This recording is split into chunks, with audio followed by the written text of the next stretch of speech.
Good afternoon. My name is Marla McGinnis, and I will be your moderator for today's post-cabinet media availability. As a reminder for anybody joining us online, this is not a COVID briefing. The Honourable Tim Houston, Premier of the Province of Nova Scotia, will now take questions from media in the amount of time we have today. Go ahead. Oh, actually, we'll start with Frank Campbell with the Herald. Go ahead, Frank.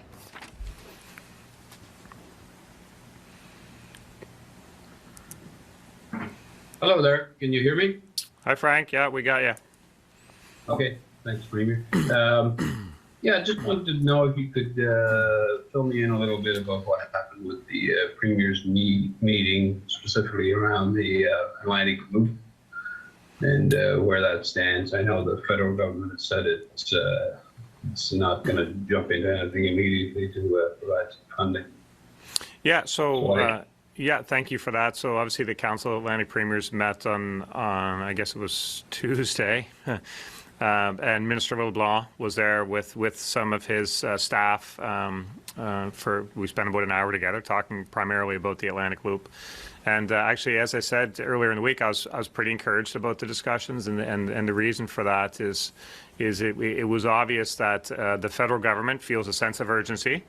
The federal government used the words that they saw a viable project there, but obviously there's lots to be worked out.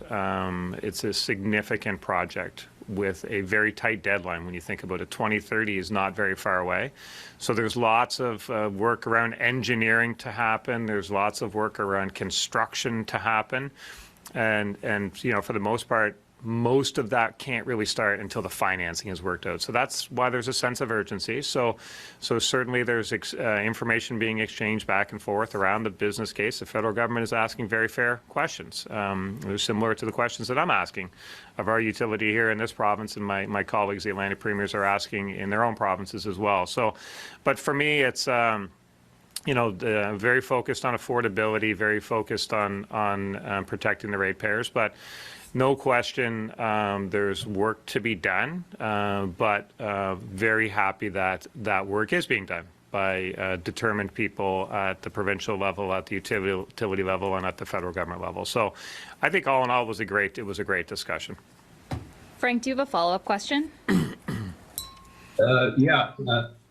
You mentioned the urgency. Is there sort of a dead date here that we have to get some commitment for you to be able to reach your goals of 2030?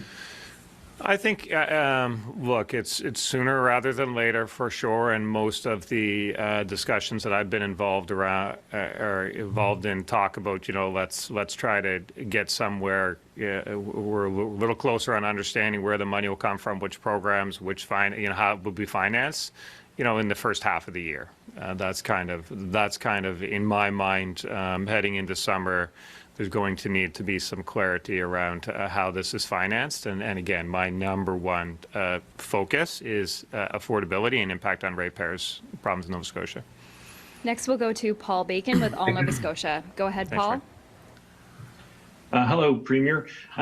About the Atlantic Loop and those tight timelines you talked about, if you can't get money from the feds quickly enough, would you be prepared to push back those 2030 dates for our greenhouse gas emissions and our coal phase-in?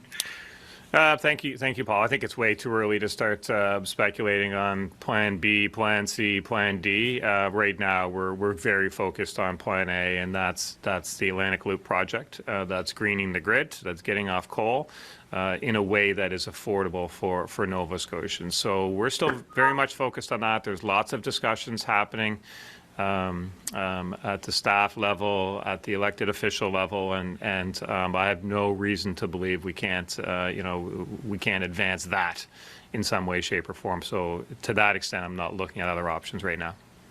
Paul, do you have a follow-up question? Actually, about a different matter, the teachers' pension plan. Would you be willing to put more public money into bailing out the plan if that's what's required? Look, first off, I know the pressure of the environment that our teachers are working in right now and over the last few years. They're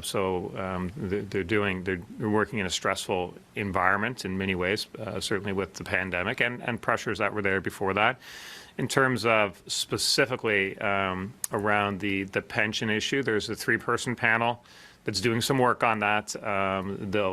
Let's let them do their work and then see what recommendations come back to the government. But it's obviously a sensitive issue for we have many Nova Scotians don't have a pension plan, so we have to weigh all these things up. But I think I've generally said that when the province engages people to look at issues and report back, it's not productive or useful to undermine the work that they may do before it's even been done. So let's let the panel do its work. Let's see what they recommend, and then let's go from there.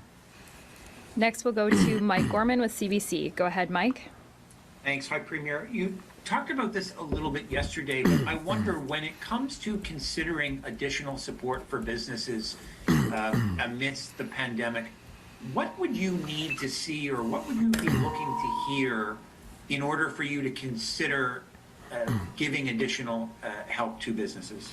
Well, thank you, Mike, for that question. It is an incredibly important issue. So I know that there's somewhere in the range of 1,300 applications that have been received under the Sector Impact Grant. So there's a lot of applications that are coming forward to the government for support, and I think what we've generally done is continue what's prior governments have done, prior administrations have done, and that's really focus on where there's been a direct impact on an industry due to government restrictions. So to answer your question, I'd always want to be looking at what is the direct impact, and has that been missed in one of the existing government programs. So, but again, I also can't stress enough that you've heard Dr. Strang and both myself talk about the restrictions that are in place and where we're at in this current wave, and the hope that we can start to lift restrictions. So as we move through the wave,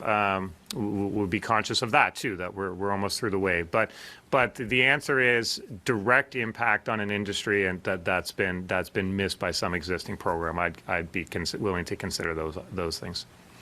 Mike, do you have a follow-up question?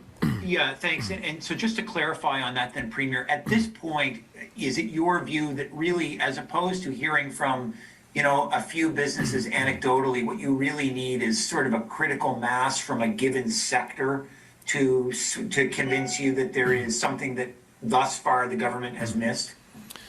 Yeah, a critical mass, would be one factor, but it's really the evidence of the direct impact of the restrictions. So, for example, anecdotally saying my business is open, but people aren't coming out because they're worried about COVID. Well, that's a pretty hard stretch for government to start trying to fill all those holes. That's consumer behavior. So direct impact on a sector. That's what I'd be most interested in.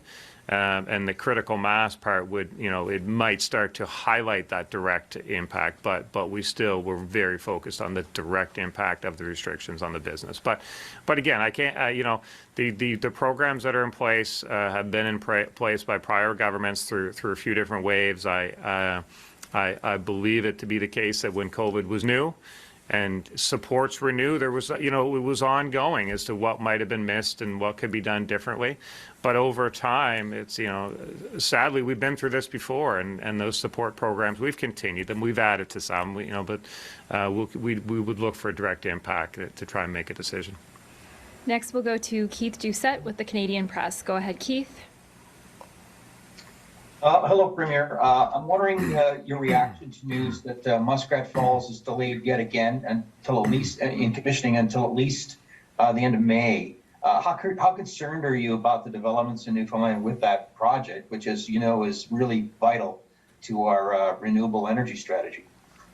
Yeah, I mean, obviously, we should all be concerned as Nova Scotians, particularly when we look at our strategy, and that's why this discussions around the loop become so important. So there's a bit of energy flowing. I understand it's maybe somewhere in the range of 25%, and that will gradually increase, but certainly the delays are not a good thing. Keith, do you have a follow-up question? I guess we can all agree on that, but I'm just wondering, have you received any assurances from the Newfoundland's Premier? Did the subject actually come up during the meeting? And also, I'm wondering whether you're also worried about, I mean, the longer this goes, the higher the cost for ratepayers is going to be once we get that energy, right? So where does that leave us?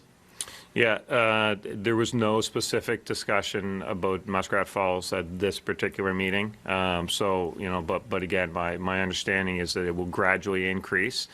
And yes, I'm absolutely concerned about the impact on ratepayers from this and a number of other factors that are happening in the energy area right now. So, but we have the UARB. The UARB will make decisions on what they believe are fair to ratepayers, but certainly it's a number one priority of mine, and the delays are a concern, but they're part of a suite of concerns, if I would say that.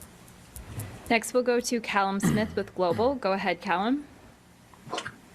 Thank you, Premier. One of the pastors involved in the multi-day faith event in October recently posted a video saying his congregation is still singing during services and won't stop despite public health orders. What do you make of this, and why is there not more enforcement, given this congregation has already showed a disregard for the rules? Thank you, Callum. I appreciate the question. My understanding is that enforcement is involved in this right now.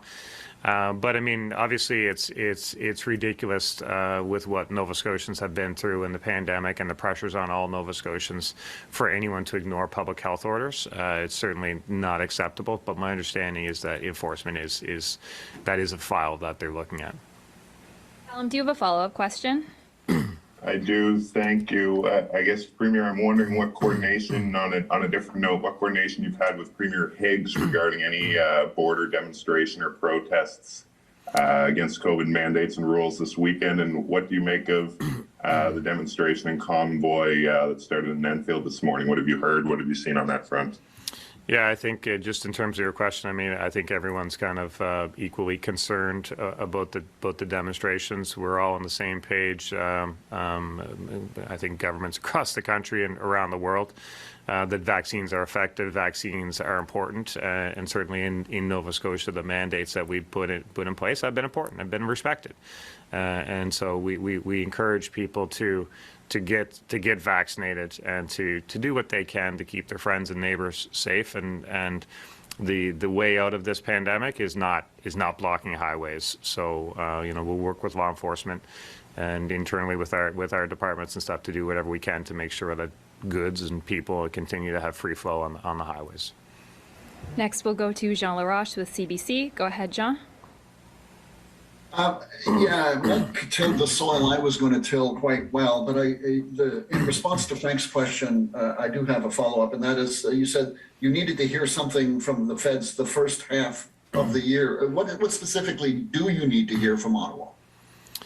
Yeah, I think the discussions around the financing, what opportunities, what programs, you know, what involvement the federal government would have, and so those are discussions that go back and forth. We rely on data, rely on business case, rely on impact on ratepayers in terms of affordability.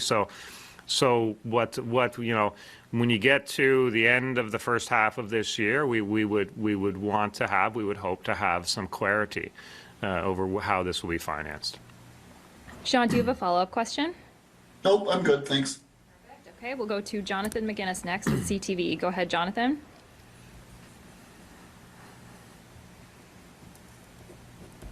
Jonathan, are you there? Hi. Oh. Yeah, hi, sorry about that. Mr. Premier, this was sort of addressed, should the border blockade happen this weekend, what would you like to see done? How would you like to see RCMP handle this? Yeah, so thank you, Jonathan. So look, we want the free flow of goods and people on our highways. So the extent that anybody tries to impede that, to slow that down, I'd like to see quick action to restore the flow of traffic. Jonathan, do you have a follow-up question? I'm good, thanks. Great. Okay, that is all the time we have for the Premier today. Thank you, Premier. Okay, thanks everyone. We'll see you later. Thank you. Okay, we'll just give it a couple minutes and then we'll move on to Minister Rushton next.